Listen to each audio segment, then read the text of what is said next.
Philippine National Police Anti-Cybercrime Group naglusad og 1 million signature campaign batok sa child pornography. Si Maris Puyo sa detalye.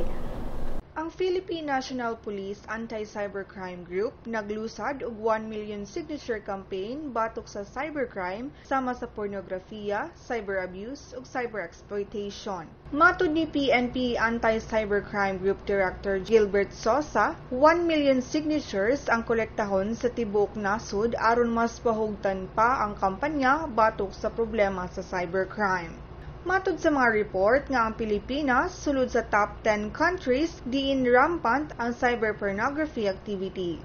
Biktima niini ang mga batang lalaki ug babae nga nag-edad gikan sa 10 anyos ngadto sa 14 anyos. Si Commissioner Gamaliel Cordova sa National Telecommunications Commission niingon nga ang mga makolektang pirma isumite sa Kongreso aron pag-awhag sa mga magbabalaod nga magmugna og programa batok sa child pornography. Para sa Sansar Pilipinas, Maris Puyo.